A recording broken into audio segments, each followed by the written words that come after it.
ఓం శాంతి. ఈరోజుటి మురళీ తారీఖు 30/4/2025. ప్రాతః మురళి బాప్దాద మధువనం. శివ భగవానువాచ. మధురమైన పిల్లలు, తండ్రి మిమ్మల్ని పురుషోత్తములుగా తయారు చేసేందుకు చదివిస్తున్నారు. ఇప్పుడు మీరు కనిష్ఠుల నుండి ఉత్తమ పురుషులుగా అవుతారు. అందరికన్నా ఉత్తమమైన వారు దేవతలు. ప్రశ్న: ఇక్కడ పిల్లలైన మీరు ఏ శ్రమను చేస్తారు? అది సత్యయుగంలో ఉండదు. జవాబు: ఇక్కడ దేహ సహితంగా దేహం యొక్క సర్వ సంబంధాలను మర్చిపోయి ఆత్మాభిమానిగా అయి శరీరాన్ని విడిచిపెట్టేందుకు చాలా శ్రమించాల్సి వస్తుంది. సత్యయుగంలో ఎటువంటి శ్రమ లేకుండా కూర్చునే శరీరాన్ని విడిచిపెడతారు. ఇప్పుడు మీరు నేను ఆత్మను, నేను ఈ పాత ప్రపంచాన్ని, పాత శరీరాన్ని విడిచిపెట్టాలి, కొత్తది తీసుకోవాలి అన్న శ్రమను లేదా అభ్యాసాన్ని చేస్తారు. సత్యయుగంలో ఈ అభ్యాసం యొక్క అవసరం ఉండదు. పాట: దూరదేశంలో నివసించేవారు. ఓం శాంతి.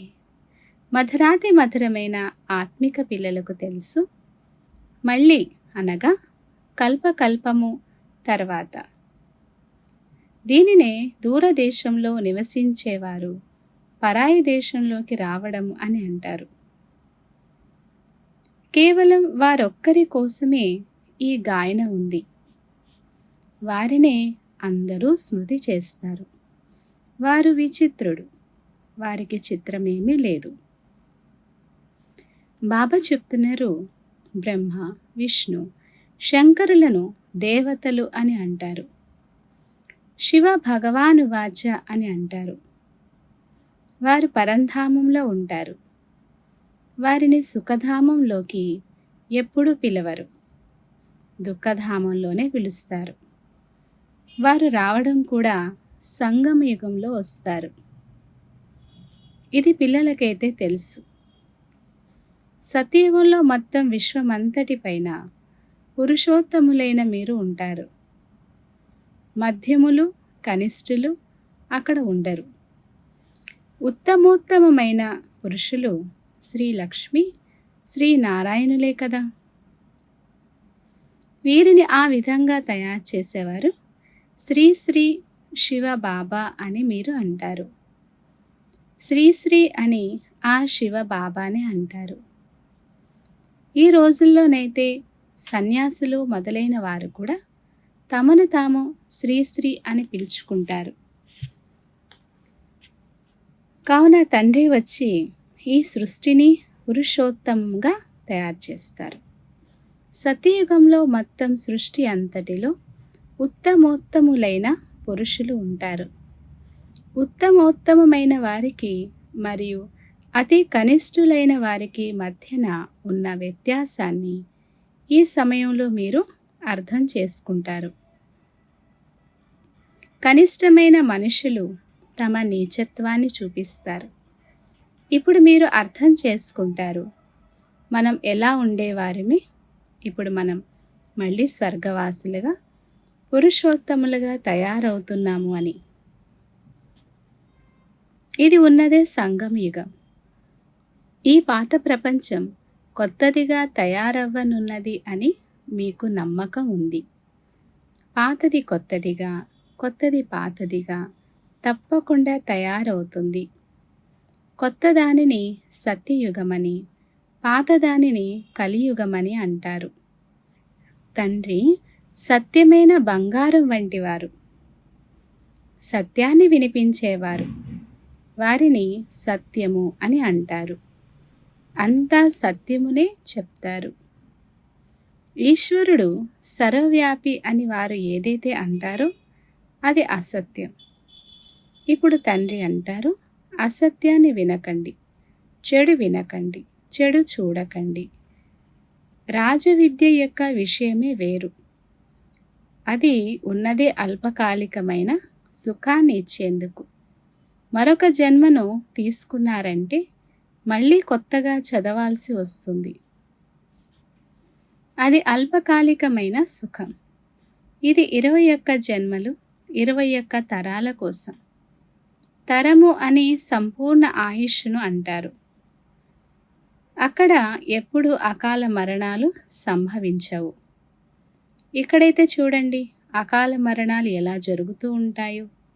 జ్ఞానంలో కూడా మరణిస్తూ ఉంటారు. ఇప్పుడు మీరు కాలుడిపై విజయాన్ని పొందుతున్నారు. మీకు తెలుసు అది అమరలోకం, ఇది మృత్యులోకం. అక్కడైతే వృద్ధులుగా అయినప్పుడు మేము ఈ శరీరాన్ని వదిలి బాలునిగా అవుతామని సాక్షాత్కారం అవుతుంది. వృద్ధాప్యం పూర్తవుతుంది మరియు శరీరాలని వదిలేస్తారు. కొత్త శరీరం లభిస్తుందంటే అది మంచిదే కదా. కూర్చొని సంతోషంగా శరీరాన్ని వదిలేస్తారు. ఇక్కడైతే ఆ అవస్థలో ఉంటూ శరీరాన్ని వదలాలంటే శ్రమ అనిపిస్తుంది. ఇక్కడి శ్రమ అక్కడ మళ్ళీ సాధారణమైన విషయం అయిపోతుంది. ఇక్కడ దేహసహితంగా ఏదైతే ఉందో అంతా మర్చిపోవాలి. స్వయాన్ని ఆత్మగా భావించాలి. ఈ పాత ప్రపంచాన్ని వదిలివేయాలి. కొత్త శరీరాన్ని తీసుకోవాలి. ఆత్మ సతో ప్రధానంగా ఉన్నప్పుడు సుందరమైన శరీరం లభించింది. తర్వాత కామచితిపై కూర్చోవడం వలన నల్లగా తమో ప్రధానంగా అయిపోయారు. కావున శరీరం కూడా నల్లనిదే లభిస్తుంది. సుందరము నుండి శ్యామముగా అయిపోయారు. కృష్ణుని పేరైతే కృష్ణుడే. మరి వారిని శ్యామసుందరుడని ఎందుకు అంటారు? చిత్రాల్లో కూడా కృష్ణుడి చిత్రాన్ని నల్లగా చేస్తారు, కానీ అర్థం తెలుసుకోరు. ఇప్పుడు మీరు అర్థం చేసుకుంటారు. సతో ప్రధానంగా ఉన్నప్పుడు సుందరంగా ఉండేవారు, ఇప్పుడు తమో ప్రధానంగా శ్యామముగా అయ్యారు. సతో ప్రధానులను పురుషోత్తములు అని అంటారు. తమో ప్రధానులను కనిష్ఠులు అని అంటారు. తండ్రి అయితే సదా పవిత్రమైన వారు. వారు సుందరంగా తయారు చేసేందుకు వస్తారు. వారు బాటసారి కదా. కల్పకల్పము వస్తారు. లేదంటే పాత ప్రపంచాన్ని కొత్తదిగా ఎవరు తయారు చేస్తారు? ఇది పతిత చీచీ ప్రపంచం. ఈ విషయాల గురించి ప్రపంచంలో ఎవ్వరికీ తెలియదు. ఇప్పుడు మీకు తెలుసు, తండ్రి మనల్ని పురుషోత్తములుగా తయారు చేసేందుకు చదివిస్తున్నారు. దేవతలుగా అయ్యేందుకు మనమే మళ్ళీ బ్రాహ్మణులుగా అయ్యాము. మీరు సంగమయుగి బ్రాహ్మణులు. ఇప్పుడు ఇది సంగమయుగమని ప్రపంచానికి తెలియదు. శాస్త్రాలలో కల్పం యొక్క ఆయుష్ను లక్షల సంవత్సరాలుగా వ్రాశారు. కావున కలియుగం ఇంకా బాల్యంలోనే ఉందని భావిస్తారు. ఇక్కడికి మనం ఉత్తమోత్తములుగా కలియుగి పతితుల నుండి సత్యయుగి పావనులుగా, మనుషుల నుండి దేవతలుగా అయ్యేందుకు వచ్చామని ఇప్పుడు మీరు మనసులో అర్థం చేసుకుంటారు. మురికి పట్టిన వస్త్రాలను భగవంతుడు శుభ్రం చేస్తారని గ్రంథులో కూడా మహిమ ఉంది. కానీ గ్రంథను చదివేవారు కూడా అర్థాన్ని అర్థం చేసుకోరు. ఈ సమయంలోనైతే తండ్రి వచ్చి మొత్తం ప్రపంచంలోని మనుష్య మాతృలను శుభ్రం చేస్తారు. మీరు ఆ తండ్రి ఎదురుగా కూర్చున్నారు. తండ్రి పిల్లలకు అర్థం చేయిస్తారు. రచయిత మరియు రచన యొక్క ఈ జ్ఞానం ఇంకెవ్వరికీ తెలియదు. తండ్రి జ్ఞాన సాగరుడు. వారు సత్యము, చైతన్యం, అమరుడు, పునర్జన్మ రహితుడు. వారు శాంతి సాగరుడు, సుఖ సాగరుడు, పవిత్రతా సాగరుడు. మీరు వచ్చి వారసత్వాన్ని ఇవ్వండి అని వారినే పిలుస్తారు. ఇప్పుడు మీకు 21 జన్మల కొరకు తండ్రి వారసత్వాన్ని ఇస్తున్నారు. ఇది అవినాశి చదువు. చదివించేవారు కూడా అవినాశి తండ్రి. అర్ధకల్పం మీరు రాజ్యాన్ని పొందుతారు. తర్వాత రావణ రాజ్యం వస్తుంది. అర్ధకల్పం రామరాజ్యం, అర్ధకల్పం రావణ రాజ్యం. ప్రాణప్రియమైన వారు తండ్రి ఒక్కరే. ఎందుకంటే వారే పిల్లలైన మిమ్మల్ని అన్ని దుఃఖాల నుండి విడిపించి అపారమైన సుఖంలోకి తీసుకువెళ్తారు. వారు మా ప్రాణాల కన్నా ప్రియమైన పారలౌకిక తండ్రి అని మీరు నిశ్చయంతో అంటారు. ప్రాణము అని ఆత్మను అంటారు. మనుష్య మాత్రులందరూ వారిని గుర్తు చేస్తారు. ఎందుకంటే అర్ధకల్పం కొరకు దుఃఖము నుండి విడిపించి శాంతి మరియు సుఖాన్ని ఇచ్చేవారు తండ్రి మాత్రమే. కావున వారు ప్రాణాల కన్నా ప్రియమైన వారు కదా. మీకు తెలుసు, సత్యయుగంలో మనం సదా సుఖంగా ఉంటాం. మిగిలిన వారందరూ శాంతిధామానికి వెళ్ళిపోతారు. తర్వాత రావణ రాజ్యంలో దుఃఖం ప్రారంభమవుతుంది. ఇది సుఖ దుఃఖాల ఆట. ఇక్కడ ఇప్పుడిప్పుడే సుఖము, ఇప్పుడిప్పుడే దుఃఖం ఉంటుందని మనుషులు భావిస్తారు. కానీ అలా కాదు. మీకు తెలుసు, స్వర్గం వేరు, నరకం వేరు. స్వర్గ స్థాపన రాముడైన తండ్రి చేస్తారు. నరకం యొక్క స్థాపన రావణుడు చేస్తాడు. అతడిని ప్రతి సంవత్సరం కాలుస్తారు. కానీ ఎందుకు కాలుస్తారు? అతడు ఎవరు? అసలేమీ తెలియదు. ఎంత ఖర్చు చేస్తారు? ఎన్ని కథలు కూర్చొని వినిపిస్తారు? రాముడి సీతను, భగవతిని రావణుడు అపహరించినట్లుగా చెప్తారు. అలా జరిగి ఉండవచ్చు అని మనుషులు కూడా భావిస్తారు. ఇప్పుడు మీకు అందరి కర్తవ్యం గురించి తెలుసు. మీ బుద్ధిలో ఈ జ్ఞానం ఉంది. మొత్తం ప్రపంచం యొక్క చరిత్ర, భౌగోళాల గురించి మనుష్య మాత్రులెవ్వరికీ తెలిసి ఉండదు. తండ్రికే తెలుసు. వారిని ప్రపంచ రచయిత అని కూడా అనరు. ప్రపంచమైతే ఉండనే ఉంది. తండ్రి వచ్చి కేవలం ఈ చక్రం ఎలా తిరుగుతుంది అన్న జ్ఞానాన్ని ఇస్తారు. భారత్లో ఈ లక్ష్మీనారాయణుల రాజ్యం ఉండేది. ఆ తర్వాత ఏం జరిగింది? దేవతలు ఎవరితోనైనా యుద్ధం చేశారా? ఏమీ చేయలేదు. అర్ధకల్పం తర్వాత రావణ రాజ్యం ప్రారంభమవ్వడంతో దేవతలు వామ మార్గంలోకి వెళ్ళిపోతారు. అంతేకాని యుద్ధంలో ఎవరు ఓడించారని కాదు. సైన్యము మొదలైన వాటి విషయమేది ఉండదు. యుద్ధం ద్వారా రాజ్యాన్ని తీసుకోరు, పోగొట్టుకోరు. ఇక్కడైతే యోగంలో ఉంటూ పవిత్రంగా అయ్యి పవిత్ర రాజ్యాన్ని మీరు స్థాపన చేస్తారు. అంతేగాని చేతిలో ఏ వస్తువు లేదు. ఇది డబల్ అహింస. ఒకటి పవిత్రత యొక్క అహింస, రెండవది మీరు ఎవరికి దుఃఖమునివ్వరు. అన్నింటికన్నా పెద్ద హింస కామ ఖడ్గానికి సంబంధించినది. అదే ఆది మధ్యాంతాలు దుఃఖమునిస్తుంది. రావణ రాజ్యంలోనే దుఃఖం ప్రారంభమవుతుంది. వ్యాధులు మొదలవుతాయి. ఎన్ని లెక్కలేనన్ని వ్యాధులు ఉన్నాయి. అనేక రకాలైన మందులు వెలువడుతూ ఉంటాయి. రోగగ్రస్తులుగా అయిపోయారు కదా.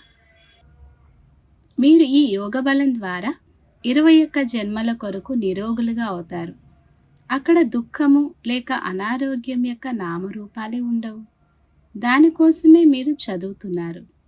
భగవంతుడు మనల్ని చదివించి భగవాన్ భగవతీలుగా తయారు చేస్తున్నారని పిల్లలకు తెలుసు. చదువు కూడా ఎంత సహజమైనది. అరగంట, పావుగంటలో మొత్తం చక్రం యొక్క జ్ఞానమంతా అర్థం చేయిస్తారు. 84 జన్మలు కూడా ఎవరెవరు తీసుకుంటారు అనేది మీకు తెలుసు.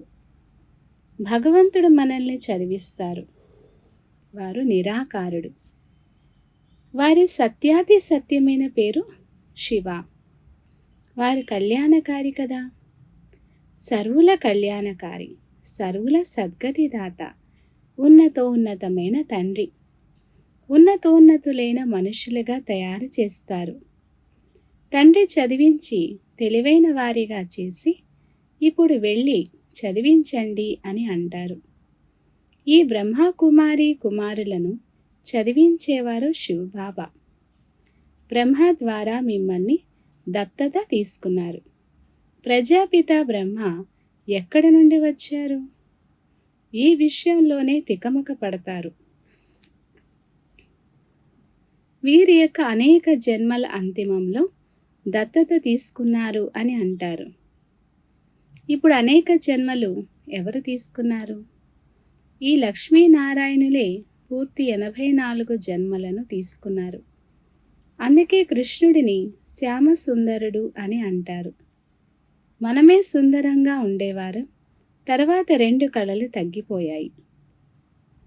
కళలు తగ్గుతూ ఇప్పుడు కళాహీనంగా అయ్యాము. ఇప్పుడు తమో ప్రధానం నుండి మళ్ళీ సతో ప్రధానంగా ఎలా తయారవ్వాలి? తండ్రి అంటారు, నన్ను స్మృతి చేసినట్లయితే మీరు పావనంగా అవుతారు. ఇది రుద్రజ్ఞాన యజ్ఞం అని కూడా మీకు తెలుసు. ఇప్పుడు యజ్ఞంలో బ్రాహ్మణులు కావాలి. మీరు సత్యమైన బ్రాహ్మణులు, సత్యమైన గీతను వినిపించేవారు. అందుకే సత్యమైన గీతా పాఠశాల అని మీరు రాస్తారు కూడా. ఆ గీతలోనైతే పేరే మార్చేశారు. కల్పక్రితం ఎవరైతే వారసత్వాన్ని తీసుకొని ఉంటారో వారే తీసుకుంటారు. మీ మనసును ప్రశ్నించుకోండి, మేము పూర్తి వారసత్వాన్ని తీసుకోగలమా? మనుషులు శరీరాన్ని వదిలినప్పుడు ఖాళీ చేతులతో వెళ్తారు. ఆ వినాశీ సంపాదన అయితే తోడుగా వెళ్ళదు. మీరు శరీరాన్ని వదిలితే చేతులు నింపుకొని వెళ్తారు. ఎందుకంటే 21 జన్మల కొరకు మీరు మీ సంపాదనను జమ చేసుకుంటున్నారు. మనుషుల సంపాదన అంతా మట్టిలో కలిసిపోతుంది. మరి మనము ట్రాన్స్ఫర్ చేసి బాబాకు ఎందుకు ఇవ్వకూడదు? ఎవరైతే ఎక్కువగా దానం చేస్తారో వారు మరుసటి జన్మలో షావుకారులుగా అవుతారు. ట్రాన్స్ఫర్ చేసుకుంటారు కదా. ఇప్పుడు మీరు 21 జన్మల కొరకు కొత్త ప్రపంచంలోకి ట్రాన్స్ఫర్ చేసుకుంటారు. అందుకు ప్రతిఫలంగా మీకు 21 జన్మల కొరకు లభిస్తుంది. వారైతే 1 జన్మ కొరకు, అల్పకాలం కొరకు ట్రాన్స్ఫర్ చేసుకుంటారు. మీరైతే 21 జన్మల కొరకు ట్రాన్స్ఫర్ చేసుకుంటారు. తండ్రి అయితే దాత. ఇది డ్రామాలో రచింపబడి ఉంది. ఎవరెంతగా చేసుకుంటారో అంతగా పొందుతారు. వారు ఇండైరెక్ట్గా దానపుణ్యాలు చేస్తారు. కావున అల్పకాలం కొరకు ప్రతిఫలం లభిస్తుంది. ఇది డైరెక్ట్. ఇప్పుడు అంతా కొత్త ప్రపంచంలోకి ట్రాన్స్ఫర్ చేయాలి. బ్రహ్మను చూశారు, ఎంత సాహసం చేశారు. సర్వస్వము ఈశ్వరుడే ఇచ్చారు అని మీరు అంటారు. ఇప్పుడు తండ్రి అంటారు, ఇదంతా నాకు ఇవ్వండి, నేను మీకు విశ్వరాజ్యాధికారాన్ని ఇస్తాను. బాబా అయితే వెంటనే ఇచ్చేశారు, ఆలోచించలేదు. పూర్తి అధికారాన్ని ఇచ్చేశారు. నాకు విశ్వరాజ్యాధికారం లభిస్తుంది అన్న నష ఎక్కింది. పిల్లలు మొదలైన వారి గురించి ఏమీ ఆలోచించలేదు. ఇచ్చేవారి ఈశ్వరుడు. కావున ఎవరికైనా నేను బాధ్యుణ్ణి ఎలా అవుతాను? 21 జన్మల కొరకు ఎలా ట్రాన్స్ఫర్ చేయాలనేది తెలుసుకోవాలంటే ఈ తండ్రిని అనగా బ్రహ్మను చూడండి, ఫాలో ఫాదర్ చేయండి. ప్రజాపిత బ్రహ్మ చేశారు కదా. ఈశ్వరుడైతే దాత. వారు వీరి ద్వారా చేయించారు. మీకు కూడా తెలుసు. తండ్రి నుండి రాజ్యాధికారం తీసుకునేందుకు మనం వచ్చాము. రోజు రోజుకు సమయం తగ్గిపోతూ ఉంటుంది. ఆపదలు ఎటువంటి వస్తాయంటే ఇక అడగకండి. వ్యాపారుల శ్వాస గుప్పిట్లో ఉంటుంది. ఏ యమదూతలు వస్తారో అని. సిపాయిల ముఖాలను చూసి మనుషులు స్పృహ కోల్పోతారు. మున్ముందు ఎంతగానో విసిగిస్తారు. బంగారం మొదలైనవేవి పెట్టుకోనివ్వరు. ఇక మీ వద్ద ఏముంటుంది? ఏదైనా కొనుగోలు చేసేందుకు ధనమే ఉండదు. నోట్లు మొదలైనవి కూడా చెల్లవు. రాజ్యం మారిపోతుంది. అంతిమంలో చాలా దుఃఖితులై మరణిస్తారు. చాలా దుఃఖం తర్వాత మళ్ళీ సుఖం ఉంటుంది. ఇది అనవసరమైన రక్తసిక్తపు ఆట. ప్రకృతి వైపరీత్యాలు కూడా జరుగుతాయి. దీనికన్నా ముందు తండ్రి నుండి పూర్తి వారసత్వాన్నైతే తీసుకోవాలి. తిరగండి, విహరించండి. కేవలం తండ్రిని స్మృతి చేస్తూ ఉన్నట్లయితే పావనంగా అవుతారు. ఇకపోతే ఆపదలు ఎన్నో వస్తాయి. ఎంతగానో ఆర్తనాదాలు చేస్తూ ఉంటారు. పిల్లలైన మీరు ఇప్పుడు ఎటువంటి అభ్యాసం చేయాలి అంటే అంతిమంలో ఒక్క శివ్ బాబాయే గుర్తుండాలి. వారి స్మృతిలోనే ఉంటూ శరీరాన్ని విడిచిపెట్టాలి. మిత్ర సంబంధీకులు మొదలైన వారు ఎవరూ గుర్తు రాకూడదు. ఈ అభ్యాసం చేయాలి. తండ్రినే స్మృతి చేయాలి మరియు నారాయణుడిగా తయారవ్వాలి. ఈ అభ్యాసం ఎంతగానో చేయాల్సి ఉంటుంది. లేదంటే చాలా పశ్చాత్తాపడవలసి వస్తుంది. ఇంకెవరైనా గుర్తుకు వచ్చినట్లయితే ఫెయిల్ అయినట్లు. ఎవరైతే పాస్ అవుతారో వారే విజయమాలలో కూర్చోబడతారు. తండ్రిని ఎంతగా స్మృతి చేస్తున్నాను అని స్వయాన్ని ప్రశ్నించుకోవాలి. చేతిలో ఏదైనా ఉన్నట్లయితే అది అంతిమ సమయంలో గుర్తుకు వస్తుంది. చేతిలో లేదంటే గుర్తు కూడా రాదు. తండ్రి అంటారు, నా వద్ద ఏమీ లేదు, ఇవి నా వస్తువులు కావు. ఆ జ్ఞానానికి బదులుగా ఈ జ్ఞానాన్ని తీసుకున్నట్లయితే 21 జన్మల కొరకు వారసత్వం లభిస్తుంది.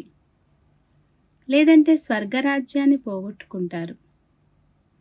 తండ్రి నుండి వారసత్వాన్ని తీసుకునేందుకే మీరిక్కడికి వస్తారు. పావనంగా అయితే తప్పకుండా అవ్వాలి. లేకపోతే శిక్షలను అనుభవించి లెక్కాచారాలను సమాప్తం చేసుకుని వెళ్తాము. పదవి కూడా ఏమీ లభించదు. శ్రీమతంపై నడిచినట్లయితే కృష్ణుడిని ఒడిలోకి తీసుకుంటారు.